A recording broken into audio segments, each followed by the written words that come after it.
السلام علیکم، صبح بخیر، گڈ مارننگ اور آداب. آپ دیکھ رہے ہیں ایز آلویز صبح 9 بج کے 5 منٹ پہ 5 ہونے والے ہیں. باخبر سویرا، میں ہوں مدیہ نقوی اور میں ہوں شفاعت علی. خواتین و حضرات، بارش آنے والی ہے اور کراچی میں گل ود گئی ہے.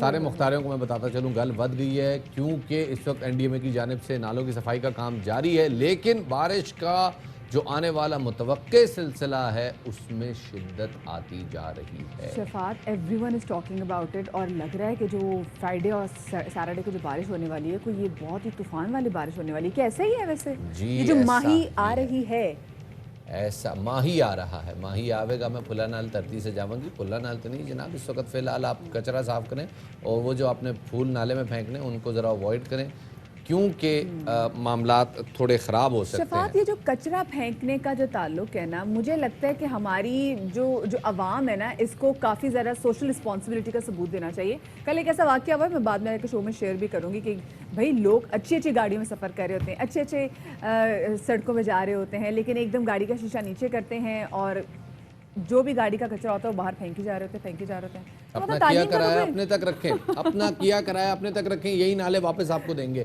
تو جناب بہت کچھ ہے آج کے شو میں بات کرنے کے لیے، مگر سب سے پہلے کہاں جائیں گے جناب؟ ٹاپ سٹوریز کی جانب.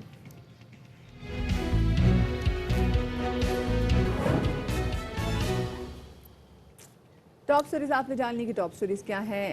سب سے پہلے ہم بات کر لیتے ہیں کراچی کے ویدر کے حوالے سے. ویسے شفاعت، آج صبح بھی جب سو کے اٹھے ہیں تو دیکھا ہے کہ چھیٹا پڑا ہوا تھا، یعنی کہ رات میں ہلکی ہلکی بارش ہوئی. ہوائیں تو بہت اچھی چل رہی تھی اچھا، میں صبح جب آ رہا تھا تو اچھی بارش ہو رہی تھی. اچھا، بارش ہو رہی تھی. یس، اچھی بارش ہو رہی تھی. اور کراچی میں یہ سلسلہ، جیسے ہم نے کل بھی بتایا تھا، یہ سلسلہ پورے ہفتے جاری رہے گا سوائے جمعرات کے. جمعرات کی رات کو ہلکی پھلکی بارش متوقع ہے، لیکن باضابطہ جو سلسلہ ہے ماہی کے اسپیل کا وہ شروع ہوگا جمعے کی صبح سے. جمعے کی صبح 4 سے 5:30 بجے کے بیچ میں. تو ذرا آپ کو بتا دیں کہ اس دوران جو تیاریاں ہیں بارش کے جو ہے نا استقبال کی، وہ بھرپور طریقے سے جاری ہیں، اور این ڈی ایم اے نے نالوں کی صفائی کا کام بڑی تیزی سے شروع کر دیا. بالکل شفاعت، اور یہ ہونا بھی بہت زیادہ ضروری تھا. لیکن اب یہ بھی دیکھنا ہے کہ یہ جو کام آج کل اور انشاءاللہ آگے جب تک نالوں کی صفائی نہیں ہو جاتی، لیکن کراچی میں ہر روز 12,000 ٹن کچرا جمع ہوتا ہے، تو اس کچرے کو ٹھکانہ لگانا بہت زیادہ ضروری ہے. خیر جی، جیسے بھی ہم بات کریں کہ این ڈی ایم کی جانب سے شہر میں نالوں کی صفائی کا عمل اپنی پوری رفتار سے جاری ہے، اور ابتدائی مرحلے میں 38 مقامات سے نالوں کی صفائی ہوگی، اور اس وقت 100 سے زائد ڈمپرز اور مشینری صفائی آپریشن میں مصروف ہیں. اور اس صورتحال میں وزیر اعلیٰ مراد علی شاہ، ہم نے دیکھا کہ وہ بھی باہر نکلے، انہوں نے بھی کراچی کی سڑکوں کا دورہ کیا.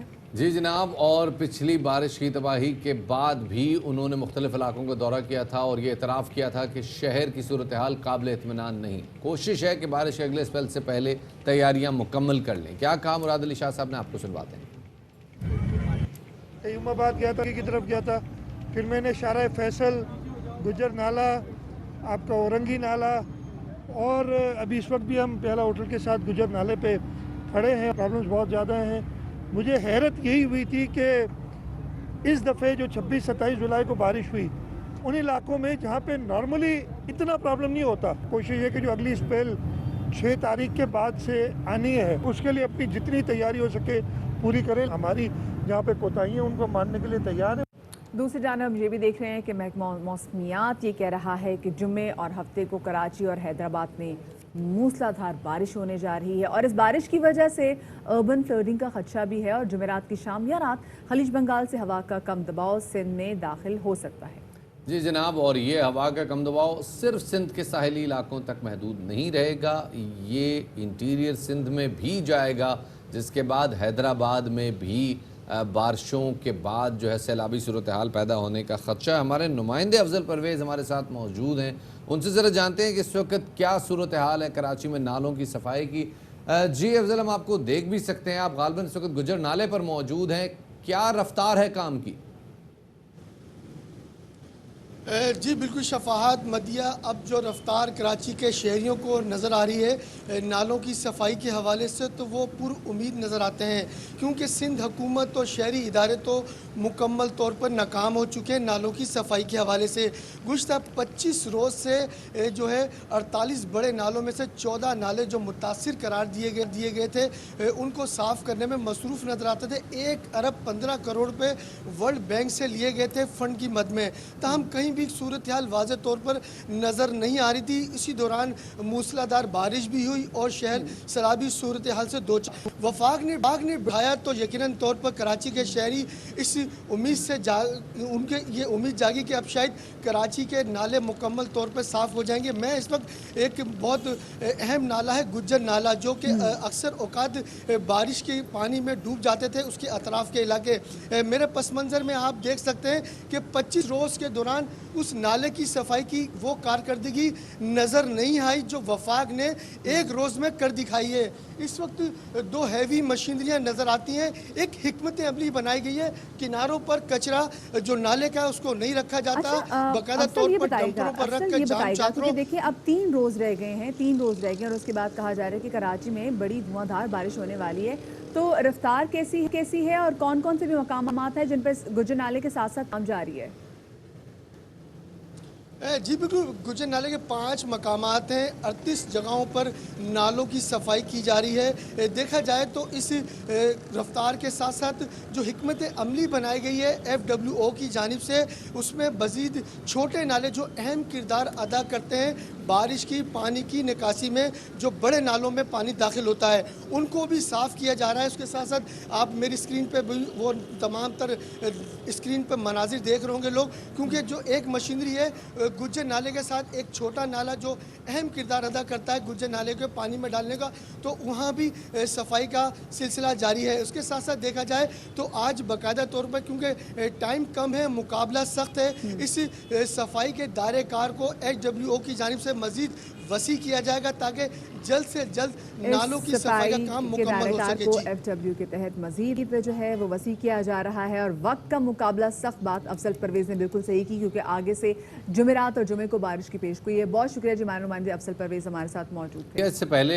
جب ابھی پچھلا اسپیل آیا اور گجر نالے کی صفائی ہو رہی تھی، آپ کیونکہ آفس کے راستے میں پڑتا تھا، تو ہم دیکھ رہے تھے کہ نالے خاص طور پہ پل کے نیچے جو کلاگنگ تھی اس کو نکال کے واپس نالے کے اطراف میں ڈمپ کیا جا رہا تھا، لیکن اب یہاں دیکھ رہے ہیں کہ اب ایسا ہو رہا ہے کہ اس جو کچرا نکالا جا رہا ہے اس کو کراچی سے باہر ڈمپ کیا جا رہا ہے پراپرلی، تو اس سے ہوگا یہ کہ اگر سیلابی صورتحال پیدا ہوتی بھی ہے تو وہ کچرا واپس نہیں آئے گا۔ شفاعت، میرے خیال سے اب اس مشینری کو اتنا ضرور بڑھانا چاہیے کہ جو ڈمپنگ جہاں پہ جو کچرا ڈمپ کریں تو وہاں سے جو ڈمپنگ سٹیشن پہ لے کے جانے کے وہاں پہ بھی بات کی جا رہی تھی کہ جو اس کے پاس پیسے نہیں ہیں، اس کے لیے پیٹرول کے پیسے نہیں، تو ہم کس طریقے سے جو پراپر ڈمپنگ سٹیشن پہ یہ سب چیزیں جو ہیں وہ ڈمپ کریں۔ خیر جی، جو کراچی کی صورتحال ہے اسی والے سے مزید بات کریں گے، ہمارے ساتھ موجود میئر کراچی وسیم اختر صاحب، ان کو شامل گفتگو کریں گے۔ وسیم صاحب بہت شکریہ آپ کا کہ آپ نے ہمیں وقت دیا۔ یہ کہیے گا کہ NDMA کی جانب سے کراچی کے نالوں کی صفائی کا بھی کام جاری ہے، اور اس دفعہ یہ جو کام ہو رہا ہے یہ پہلے کے مقابلے میں آپ کو کس طریقے سے مختلف لگ رہا ہے؟ آخری جو 38 بڑے نالے ہیں کراچی کے، ویسے تو 500 نالے ہیں تقریباً پورے کراچی میں، جو KMC کے ڈومین میں آتے ہیں وہ کوئی 38 to 40 نالہ ہیں بڑے۔ آخری یہ صاف ہوئے تھے 2018 جون 2018 تک صاف ہم نے کرائے تھے، اس کے بعد ہماری کیپیسٹی رہی نہیں KMC کی، تو بارہا میں نے یہ سندھ گورنمنٹ کو لکھا کہ ہم اس کے بعد نہیں کرا سکتے کیونکہ ہمارے پاس وہ ریسورسز ہی نہیں ہیں کہ ہم اس کو مزید آگے بڑھائیں۔ تو 2018 جون کے بعد سے نالے اب صاف ہونے جا رہے ہیں۔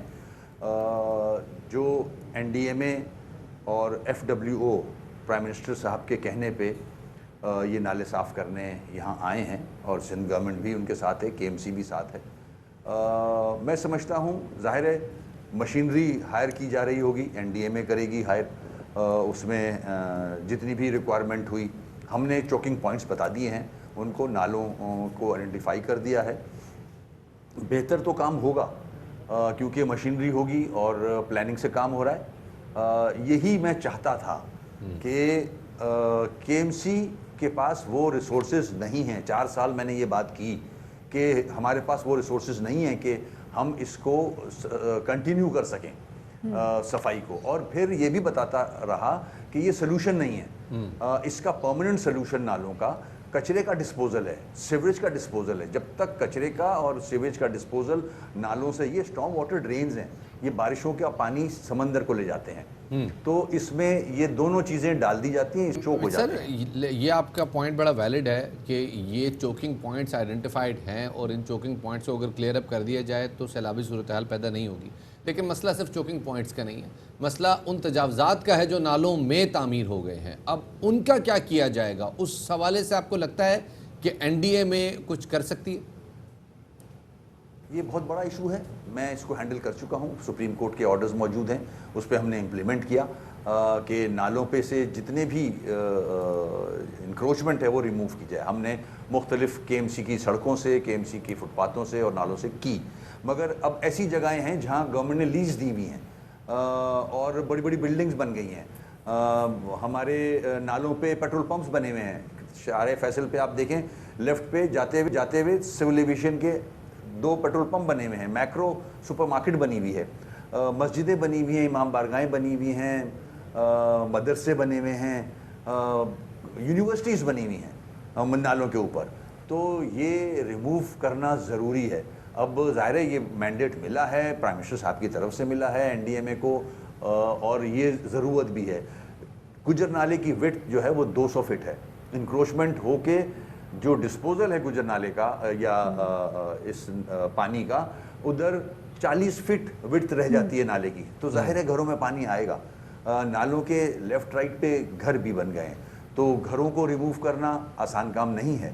گورنمنٹ پلان کرے, N D M A plan کرے کہ ان کو کس طرح آلٹرنیٹ جگہ دی جا سکتی ہے, اگر دینی ہے تو جا کے یہ مسئلہ حل ہوگا. یہ وسیم صاحب آپ نے بات کی کہ یہ جو انکروچمنٹ ہے اس کو خالی کرانا بہت زیادہ ضروری ہے, اور ساتھ میں آپ نے بھی بتا دیا کہ آپ لوگوں کی جانب سے جو چوکنگ پوائنٹس ہیں ان کی نشاندہی کر دی گئی ہے. لیکن اس کے علاوہ بھی بتائے گا کہ کراچی اتنا بڑا شہر ہے, تو اس کی صفائی میں city government N D M کو کس طرح سے سپورٹ کرے گی اور کس طرح سے معاونت کرے گی ان کی؟ جو بھی این ڈی ایم اے چاہے گا, کے ایم سی اپنے ڈومین میں رہتے ہوئے for the betterment of Karachi ہر جگہ ساتھ دے گا اس کا, کراچی کے مسرنے کے. بہت بہت شکریہ جی. میئر وسیم اختر صاحب ہمارے ساتھ موجود تھے.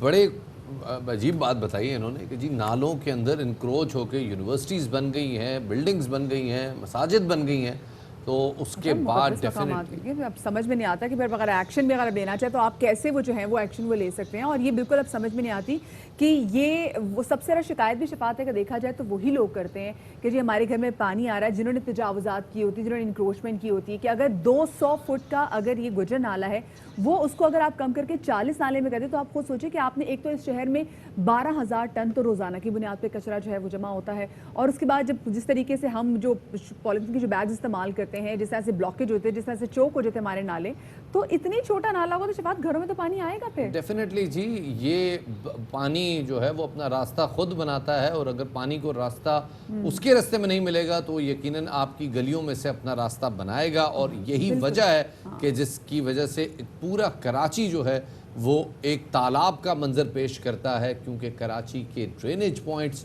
چوک ہو جاتے ہیں, اور اسی کی وجہ سے یہ ساری صورتحال پیدا ہوتی ہے. تالاب تو میں نہیں بولوں گی, اسپیشلی جب برسات ہوئی ہے, نالے کا منظر ضرور پیش کیا ہے, تو اس میں لوگوں کا بھی بہت لین دین ہے کہ لوگ کس طریقے سے کچرے کو اپنا ڈسپوز آف کرتے ہیں. بٹ میرے خیال میں پوائنٹ یہ بھی ہے نا کہ جب یہ تجاوزات بن رہی ہوتی ہیں اس وقت کیا ہو رہا ہوتا ہے, تو شفاعت اب اس وقت ایکشن لے کے آپ دکھا دیں نا, تو اس کے پیچھے بھی تو مافیاز ہیں وہ کھڑی ہو جاتی ہے. یہ بات بھی ہے, یہ بات ایکشن تو لے کے دکھائے نا. آگے بڑھتے ہیں جی. اور کل وزیر خارجہ شاہ محمود قریشی اور وزیر دفاع پرویز خٹک صاحب اور معاون خصوصی برائے قومی سلامتی معید یوسف یہ پہنچے لائن آف کنٹرول. انہوں نے چڑی کوٹ سیکٹر کا دورہ کیا, اور اس موقع پر دیگر حکومتی عہدیداران, میڈیا نمائندے, عسکری حکام بھی موجود تھے, جنہوں نے تازہ ترین صورتحال پر بریفنگ دی. اور اس موقع پر وزیر خارجہ نے ایل ایس یو پر تعینات پاک فوج کے جوانوں کی عظمت, ہمت اور جذبے کو خراج تحسین پیش کرتے ہوئے کہا کہ قوم کو ان جری سپوتوں کی جواں مردی اور بہادری پر فخر ہے. بھارتی حکام کو ساتھ میں واضح پیغام دیتے ہوئے کہا کہ حق خود ارادیت کی جدوجہد جاری رہے گی, اور 5 اگست یعنی کہ کل کا اقدام جس طرح سے ہم نے دیکھا کہ پورے 1 سال کل ہونے جا رہا ہے کہ مقبوضہ وادی پہ جو جبری کرفیو نافذ کیا گیا ہے وہ کسی بھی طریقے سے قابل قبول نہیں ہے. کل شاہ محمود قریشی صاحب نے کیا کہا آپ کو سنواتے ہیں. انہیں یقین دلانا چاہتے ہیں کہ پاکستان کی قوم، پاکستان کی عوام آپ کے ساتھ کھڑی ہے، پاکستان کی افواج آپ کے ساتھ کھڑی ہیں. اور دوسرا ایک واضح پیغام دینا چاہتے ہیں ہندوستان کی سرکار کو کہ آپ جو مرضی فیصلے کر لیں، 5 اگست کشمیریوں نے آپ کے اقدامات کو مسترد کر دیا ہے، کوئی اسے قبول نہیں کرے گا. وزیر مواصلات مراد سعید کا کہنا ہے کہ بھارت کا وزیر اعظم نئے دور کا ہٹلر ہے. مودی کی سوچ ہندوتوا ہے. پاکستان پوسٹ کی جانب سے جاری کیا گیا ٹکٹ مقبوضہ کشمیر کی صورتحال کی عکاسی کر رہا ہے. کیا کہا مراد سعید نے، آپ کو سنواتے ہیں. جو ہندوتوا کی سوچ ہے ان کی اور نئے دور کا ہٹلر مودی، ان کی طرف سے جو یک طرفہ اور غیر قانونی اقدامات تھے اس کو 1 سال پورا ہو جائے گا. پرائم منسٹر صاحب یو این میں گئے اور کشمیر کا پرائم منسٹر نے کہا کہ میں سفیر بنوں گا، لیکن جس انداز سے انہوں نے کشمیر کا مقدمہ لڑا اس کی مثال نہیں ملتی.